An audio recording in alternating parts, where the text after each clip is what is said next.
Morning, everybody. Thank you for joining us. We'll begin with chapter 42, verse 9. We left off with this pasuk yesterday, and the brothers have presented themselves to Yosef. They don't know he's Yosef. He knows that they are the brothers. And it says Yosef remembered the dreams. And then it says he told them, "You're spies." What is the connection between Yosef's remembering the dreams and the accusation that he proceeds to make against them? Really, really interesting Ramban.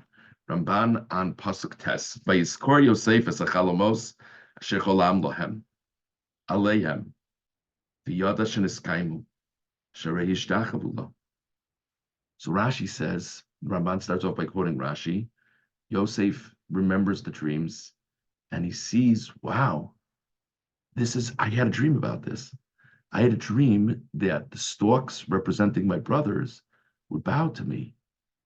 And they just did. So that means the dream is fulfilled. Says the Ramban, Ulafidati shadavar behepach. The Ramban says, I actually think it's the exact opposite. Ki yomer hakasuv, ki beros Yosef es echav mishtachavim lo, zochar kol hachalomos asher cholam lohem. When Yosef sees the brothers bowing to him, he remembers the dreams. V'yoda shelo niskayim echad mehem b'pam hazos. And he realizes the dreams have not yet been fulfilled. Ki yodea b'fisronam, ki chol echad v'ishtach lo batchila, minachalom harishon. He knows the dream. The dream is that all of his brothers will first bow to him. That was the first dream. That's 11 bowing to him.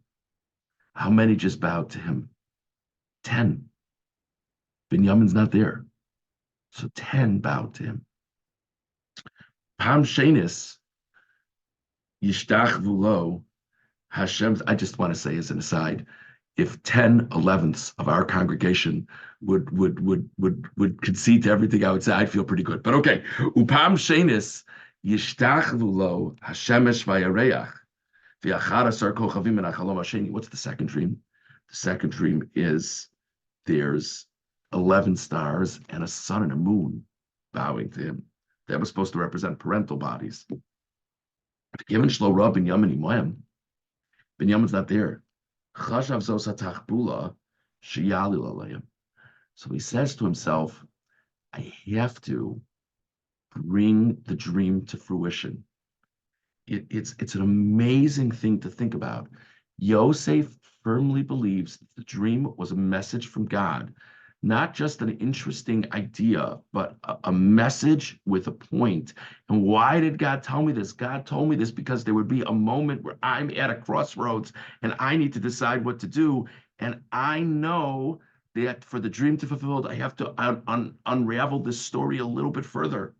So I need to create a circumstance that Binyamin shows up here. And then there's 11 bowing to me. This has not even fulfilled the first dream, says the Ramban. And I have to go in order. The first dream is just the brothers. What's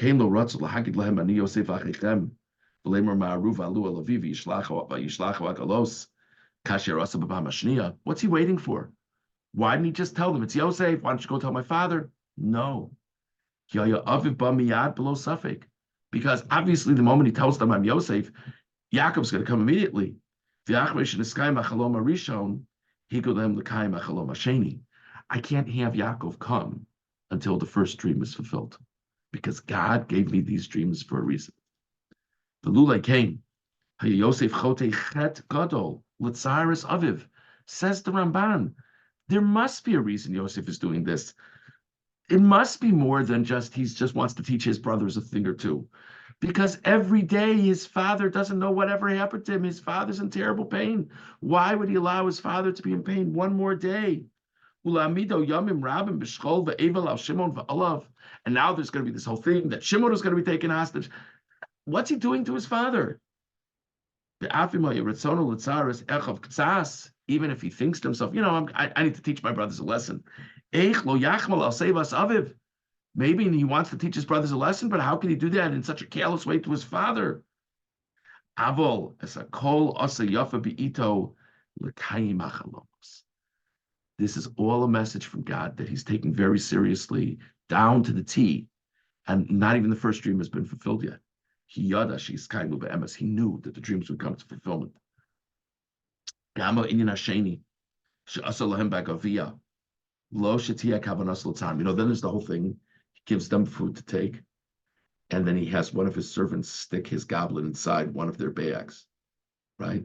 And then he brings them back. Like, my gosh, what are you doing to them? Says the Ramban, he's not trying to pain them. He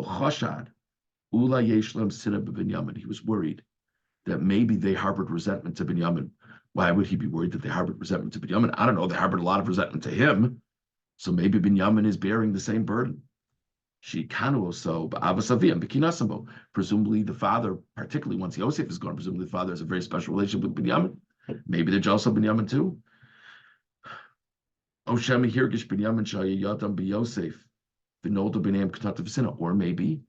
Binyamin surmised that they had done Yosef in.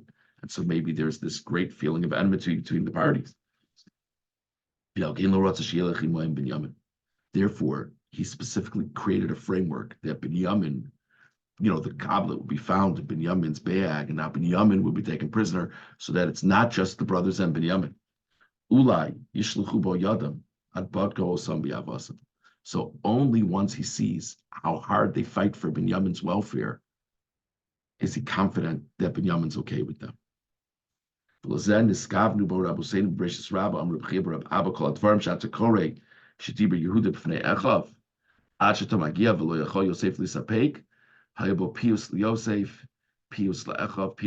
very interesting medrash. The medrash says, so at the end of this parsha,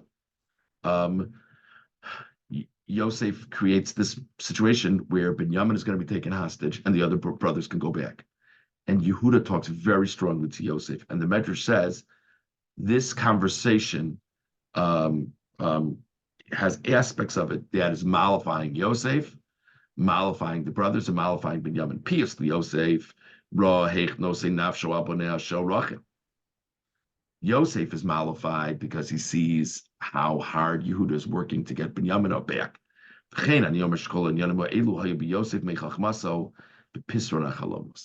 Yosef needs to see this response from Yehuda. This is what Yosef is waiting for. Will Yehuda look out? Will the brothers look out for Binyamin the way brothers should? And he sees that they do. Because you could ask a question on this whole story. Yosef Mitzrayim Yamim. Vayapagid Nagid Bivai Sar Gadol Mitzrayim. Eich lo shalach ksav echad la'aviv lo dio l'nachamo. Ki Mitzrayim karo l'chevron kishisha yamim.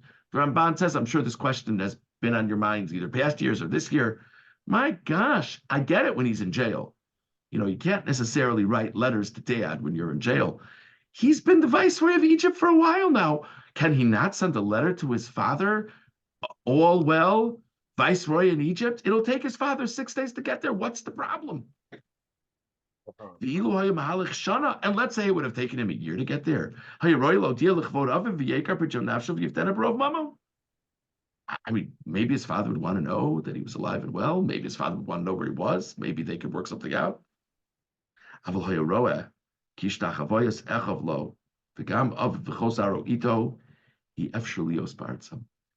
This dream would not come to fruition back in the land of Israel. They're not going to be bowing to him in Israel. His father certainly isn't going to be bowing to him in Israel. So he wants the reunion to be in Egypt. That Yaakov will see Yosef's tremendous success. So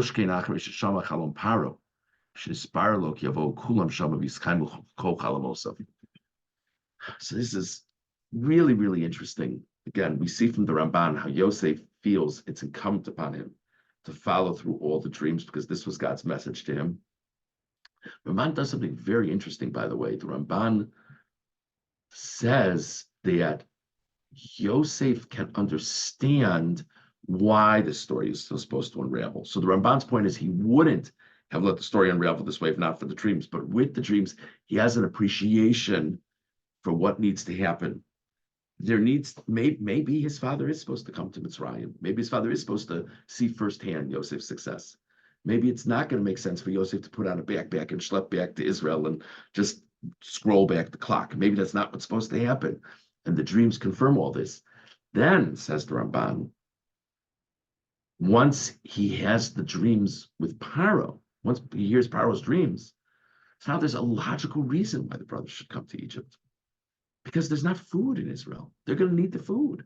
So it all comes together, and it all comes together through the dreams. It's like God has been speaking in code to him, and all of a sudden, as the story keeps on going, there's more and more of an aha. Like, I get it. I see how it's all piecing together. Okay, let's see the next Ramban. Vayomer alehem raglim atem. And Yosef said, "You're spies." What a strange thing to say. Again, we understand where he's coming from in terms of the dreams, but what? Like, is that what you would say when you saw visitors to a land? You must be spies. People are coming from all over the world, all over the region to get food. All these people are coming to him. So why does he accuse them of being spies? Maybe, again, he knows they're not spies, but just in terms of the facade of it all, they look like dignified people. You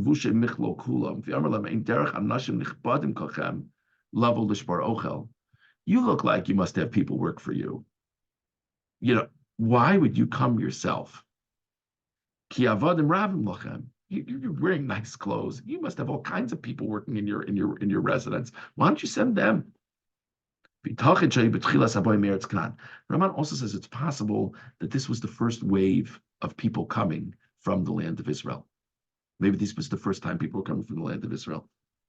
Okay, so all very interesting. I would try to get a little bit of a range of things, but hope you'll agree that this is certainly a very fundamental Ramban to the understanding of the story. Let's see.